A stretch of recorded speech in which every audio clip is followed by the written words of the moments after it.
Alrighty, I got quite the episode planned. This is going to be fun.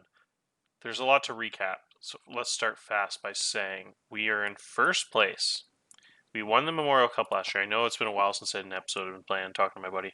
So, what happened is we had the dream team, right? 2 years ago, when everyone was 17. We had Peterson, McDonald, we had all these guys. All these guys are 19 now. Pariza, Gods, Maynard, Daly, everybody. So we won the Memorial Cup as 16 that year. And then last year, I didn't really make too many episodes. I was killing it. And then at Christmas, and I just went on an absolute tear. Started the season with like 3 or 4 losses in the first week or two, and then literally finished the season like, yeah, it was just ridiculous. It was like 58-8 or something. Had a dominant team.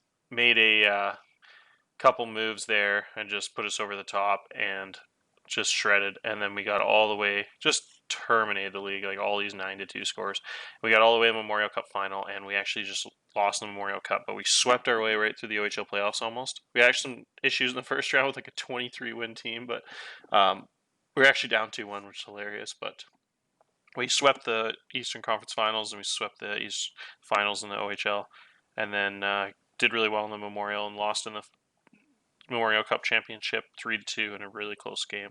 Just had a tough Red Deer team that had some good players. So we had another dominant team coming back, but unfortunately we lost Peterson to the NHL.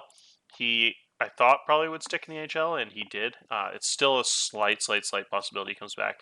In real life, I think there's a time limit, but in the game there's not. So some guys do get returned January, February, March.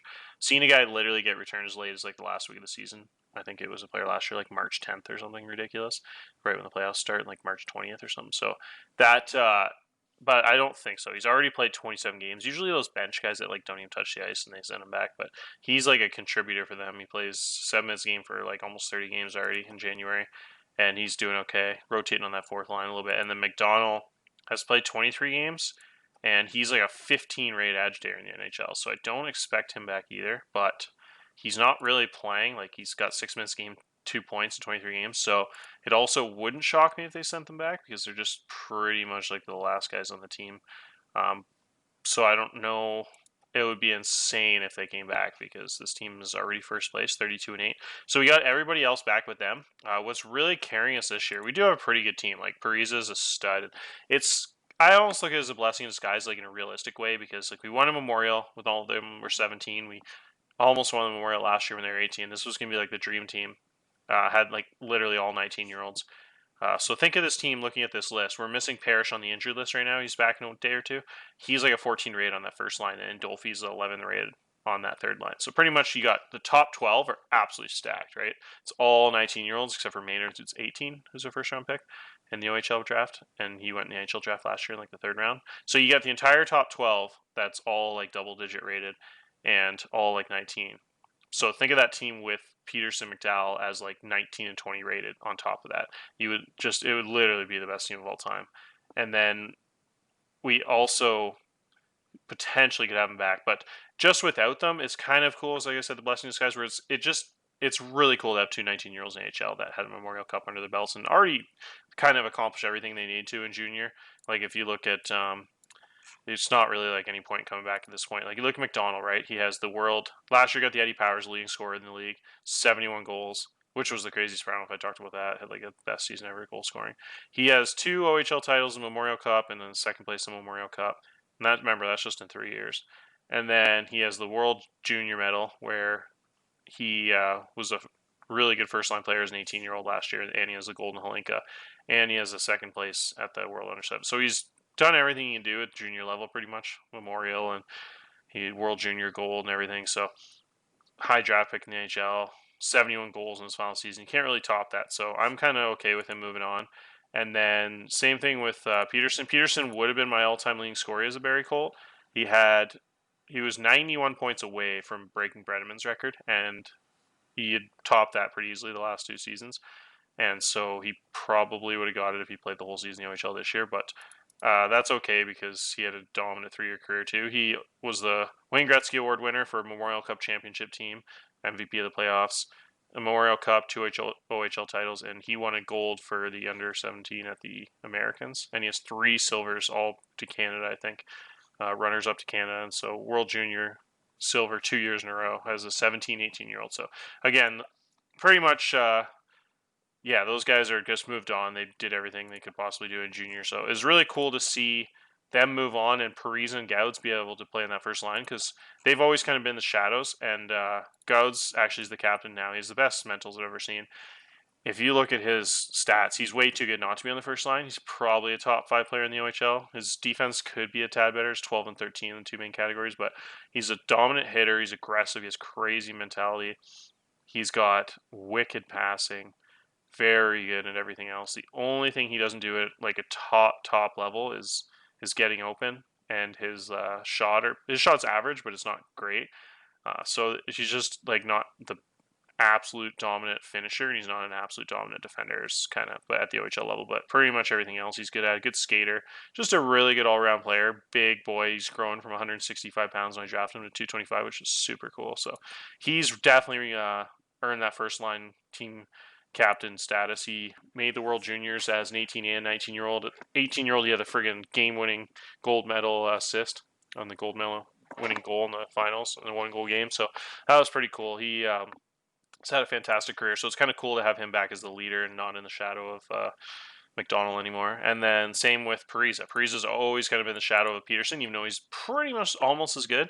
Peterson's just a little bit better defender at this point, and they're like the exact same offense player. So Parise's always kind of been that like line below, and he's never really had that first line center power play opportunity. I think he was on the power play as like a point man because he's such a good passer, but this year he's just got like the role of like first line everything, first line center, first line power play center, dominant offensive player with ratings there. So that's again pretty cool to have him, even though he's producing pretty well, but not as insane as I thought with those ratings. He's still over a point a game, but I thought he'd be like a leading point scorer in the league with that offense profile. Like really good teams surrounded by nothing but good goal scorers that are all 19 and good defenders. So I thought maybe his production would be a tad higher. We'll see in the second half if he explodes. But so anyways, that's the main thing. And then it also gives an opportunity for Fournier line center, which he's good enough to do.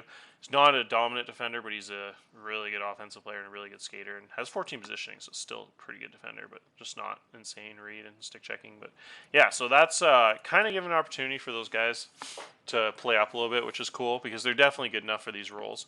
You just don't like this team's definitely really good and it's still first place team and could probably win the championship. It's just if we had like McDonald Peterson, it would have been like a guaranteed championship and probably Memorial and one of the best teams of all time, and would have been probably in 3 Memorial Cups in a row. But this team is still really cool, and I'm super happy with it. So that's the forwards, and then yeah, because Andolfi's an overager. He's a really nice third line winger, really sweet offensive goal scorer, and pretty good defender and good hitter and stuff. So really love him as an OA. Daly's the other OA, who's like one of my favorite players ever. Draft him as a 160 pounder, 5'9". Little guy, played a little bit of center and left wing his first year and started to learn every other position, and it's been super key. So, and it also gives an opportunity. Waz was stuck in the fourth line his whole career, which he's way too good for, but the team was so stacked. So with some injuries and guys in the NHL at the start of the year, he's actually had an opportunity to play on the first line quite a bit this year. So he's had a sweet season. So anyways, I've been super happy with that. That's the update for there. Defensively, we have Cooper, who's the super stud we traded for last year that kind of put us over the top, which was a sweet trade because I gave up a ton to get him, but he was worth it because we had a year and a half of him. He's probably the best player, best defender in the league, maybe. Really good junior player, first round pick in the NHL, made Team Canada with Gouds this year, and won a silver against Russia, lost in the finals there. So we have him and Lundy as the top 2 defensemen, both insane players. Lundy is crazy offense player. So they were actually, it's first time in about 5 years I've had 2 defensemen on the top line of the power play. Usually I do 1 defenseman and then put the extra forward. Parise played that point man the last like 2 or 3 years when Peterson was the center. So it gives 2 defensemen on the power play because they both are perfect for that because Cooper has an insane 13 and 15 shot, crazy passing, really good offensive player, and move the pucks around, and then Lundy's like got the crazy offensive read and a really cool shot too, and also a really good passer. So they're both just so good offensively, which is crazy. So you got 2 like really good offense players on that power play together, and then yeah, so the power play's been really good. And so you got Parrish as the 6'6", 230-pound power forward, which, like I said, he's injured right now. It's a really good mix with Gods and Parise on that first line. Because Parise is the crazy passer. Gods can kind of do everything. And then you have the 6'6", 230-pound finisher on the left side. So that's a pretty crazy line. And then last of all, I want to I have a bunch of 19-year-olds that never really played their whole career from that crazy draft ad where I try to get everybody 19. Ethel back in the day was 5'8", 160, if you remember him. He's developed to a really good offense player. Really steady. I think he leads the team in plus minus, plus 28. So he's been really good this year. Just isn't crazy defense player, but he's still good enough for a second line, I think. And then Baldoni is one of my favorite players. He was 5'9" when I drafted him, and he's developed into a really steady defense player. Really good combination in that second line because you get the offensive Ethel and the defensive Baldoni together. So they, like I said, they've kind of led the team plus minus and been really steady there. And then the third line, you actually have the guy who kind of played junior his whole career and didn't really have a chance, stuck behind a million good players. But finally, as a 19-year-old with a 16 rated shot, I thought it'd be cool to get him in that third line. He's got pretty good defense now. It was like really 8 or 7 when I drafted him, so it's really nice to see him develop. I didn't think he would ever maybe be good enough for the league, but his defense got a lot better. So I think on most teams he'd probably be more of a second line guy, but he's a kind of a fringe guy in our team. Been rotating him and Trafford the whole year. Trafford's like one of my favorite players I've ever drafted. I got him in the 4th round, and he's got really good positioning, so I thought he'd be a sweet guy to move to D. And so moved him to right D, and he's an 8 rated guy there, and he actually got +2 in his shooting range in training camp. So I don't know if that's because I moved him to D or just coincidence. So now all of a sudden his shot's not that bad anymore, and because usually D have high range and low accuracy. So D man with super high accuracy, but then he has pretty cool ratings. Only a 2.5 star potential, but I think so. I've been trying to convert him all year. He started as an 8 experience in right D, so he's really bad. And then he's got all the way up to 12 now. So I'm trying to play as much as I can in the regular season, and then McKnight's going to be the starter in the playoffs because he's the 19-year-old, and then Trafford will be a 4-year starter after that as a 17, 18, 19, and 20-year-old. So Trafford's got a bright future. Going to definitely be a 5-year guy. I don't think he has a chance to get drafted in the NHL with like a 1-star potential guy, but I think he'll be a really cool OHL player and a really versatile guy that can probably play right wing and D when he's older and be able to rotate with injuries and stuff. So that's the whole update there. And the last one I want to talk about this current team is the goalie situation. This is by far the best goalie play I've ever gotten in all my dynasties. I absolutely love these two goalies. So fun to have. So Sacco I got as a really good 17-year-old in the import a couple years ago. Came over right away. He's the all-time leading Barrie Colt in wins. He got 8 that year as a rotational guy, more like a third goalie that year, and then took over as the stud. Kind of overtake my. I traded for a really good 17-year-old, if you remember, who's a top 5 pick in the OHL. It was probably the highest drafted guy I ever traded for. Gave up a ton to get him. He was the same age as Sacco, but Sacco just outplayed the shit out of that guy Reese. So I ended up rolling with Sacco for a couple of years. So he had 33-7 that year. We won the Memorial when he was a year older than all those guys, so he's no way this year. But he didn't get drafted. So he was a 33-win guy as a 18-year-old. Won the Memorial Cup, 7 shutouts, 6 season. Came back even better on the really dominant 58-win team last year. He was 36-4 and had 4 shutouts. So he had 11 and 12 shutouts for those first 3 years. And I think he already had the record because the record was 11. And then came back this year. He has 3 more. Has an 888. Started kind of cold and then set on fire in December and actually won goalie of the month in the league. And the other goalie was actually gone for World Juniors in the B division for Belarus, Kasanets. So he missed a couple weeks. So Sacco had a ton of starts in December and whole month and won player of the month. So that was sweet. And got his save percentage all the way back up. It was down to like 860. He was having a bad start. But so he's the all-time franchise leading win getter by quite a bit now. The record was 77. He's going to finish like almost 90. And then the shutout record. So he's had such a cool career. He's got 2 OHL titles and Memorial Cup runner-up, and he also has an international medal here with the Czech. He is a beast. He's the highest rated goalie I've had since my last guy that made the NHL, Sav Silvos, back when the game starts, a real guy. And then the other guy I drafted the year after, and he was so good that I brought him over last year as an 18-year-old to play. He was the backup and had a average season, 19-3, just because it's such a dominant team with an 875. But then this year he's been on fire. When Sacco started really slow, his Kasanets was dominating. He had 5 shutouts in his first 10 wins. So it was he was 10-2, I think, with 5 shutouts. And his goals against us has been nuts. He's had the craziest games ever. So he's 6 shutouts and 20 starts, and he just has had. I've never had a goalie with stats like that. And he's only 19, so he's actually back next year too, because he doesn't have a like NHL team draft him yet. He wasn't even like considered. He's only like a 2-star. So he is a guy that is back next year. So that's going to be crazy because the team will be really bad, but then they'll have this sick goalie. And cool thing about him is he was also here for the OHL title last year and he won a gold medal at the World Juniors B division. So he's got some cool hardware too. So the two of them have just been insane because Sacco's like the best goalie of like franchise history, pretty much. 2 30-win seasons, has a ton of shutouts. But thing is, he's actually been outplayed this year by the stud 19-year-old. Who's also 6'4" Euro goalie. So I just have these two monster Euro goalies in net, and it's probably the most fun thing I've ever had. I just rotate them, and I almost feel bad because I want to, as a 20-year-old, and it's the fact that Castanets hasn't in the year, I kind of want to roll Sackos and give him like 70% of starts this year, and hadn't like really get another like 30, 32 win season, kind of get that record or whatever, and have like 100 career wins and just have that sweet like resume. But he was getting outplayed, and so it's like, well, this guy's 19 too and wants to make a name for himself. So this guy's actually got, I think, a few less starts. So we have 24 and 20 starts. So it's just like he's 5-star on fire and just dominating every single time I put him in. So it's like I almost want to get him more starts than Sacco. So I guess at the end of the day, we'll probably just roll 50-50 and can't really go wrong. But as you see, like Castanet's the one that's like crazy on fire. So that's been nuts. And so next year is going to be Castanets, which will be back, and then it'll be Seymour, the 19-year-old. And then Seymour will probably be an OA the year after that as a 20-year-old.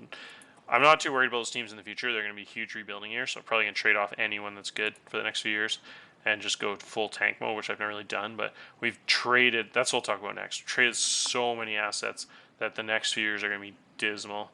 So I saved this for you guys. I got the next 4-year depth charts this year, and then next year, the year after, and the year after. So this year is a crazy team, right? And then if you look, almost everyone's 19 and 20. So all we have back is that guy was a 5th-round pick last year. He's a solid player, though, Bassetto. And then our 1st-round pick this year was a center and training at right wing, Witheridge. I'll show you him in a second. So they're kind of getting some minutes on the 4th line. But the top 12 are just all gone next year, except for Maynard. So Maynard's back, and he's going to be the huge trade piece. We're going to have to rebuild next year and trade him for like 2 or 3 second-round picks and get some of our assets back. So we've given up a ton of 2nd and 3rd-round picks to build these last few years. We're kind of depleted, so we don't have any talent. Like these guys are like, they're going to be like on the 1st line, 2nd line type guys are like literally all 1-stars and stuff. Like this guy is barely playable. Lee was like a 1-star, like 7th-round pick. Like Razor's like a 5th-round pick with like 6 rating. So I'll show you them in a second. But like you said, the drop off nuts. Like that's like going to be barely a 50 win percentage team. I think the centers are good enough to carry this team. Fournier should be back, and Apreda, they both didn't get drafted, so they should be back as OAs, and they might be like 2 of the top 5 OAs in the league. And Baldoni will be back, that really good steady right D with the sick defense. So those OAs will be so good that it might be able to, if they stay healthy, carry this team to like 30, 35 wins and get like a 4 seed or something, because those guys are so good. Like Apreda has been like a career 3rd and 4th liner, but on most teams he's like probably more of like a 2nd liner. If you look, he's so good. He's got crazy ratings, so he's like going to be an insane OA next season, 1st line type. Like he could score like 30 goals or something. Like that guy's got a crazy offense profile, good skater, crazy defense, good at faceoffs, 6'1", 215, ton of tools. He has a OHL title and stuff. So you get him, and you get Fournier, who's got crazy resume. Fournier's got played on as a 16-year-old, so he's got the Memorial Cup, the 2 titles, all that stuff. A couple Team Canadas when he was younger.